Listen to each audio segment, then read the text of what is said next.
Yo guys, I bet that none of you has expected anything like this. This is Goku as a Killer Cyborg. I drew this completely from my imagination, no references used. I gave him the hair of the Super Saiyan 2 transformation, but with dark color. He got red eyes because this is an evil version of Goku. As you can see, Goku is almost a complete cyborg. Just a small part of his face has survived. I gave him many details, and as you can tell, this took me many hours and a lot of patience. Also a lot of fantasy. For the coloring I used Copic Ciao markers, and the paper is also from Copic. It's high quality paper and it's 250 grams thick. The pens I'm using are from Faber Castell. I usually use the sizes 0.05 and 0.1 mm, but I also use the bigger sizes if I need to. Maybe you noticed that I use a darker pencil as usual. That's because I want the sketch to be more visible for you guys. The pencil is also from Faber Castell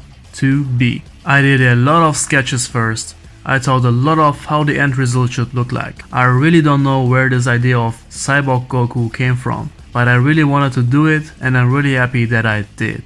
The result is phenomenal in my opinion. I put a lot of love into this piece and into this video guys. So if you enjoyed it as well, give this video a thumb up and share it with someone you love. And let me know in the comments what you think of this drawing guys.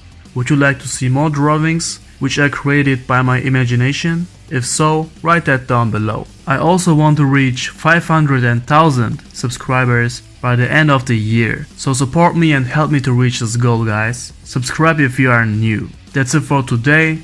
Thank you for watching and I see you very soon. Until then, stay healthy, stay fit, be a good person, be you, and always remember, you are the designer of your own life.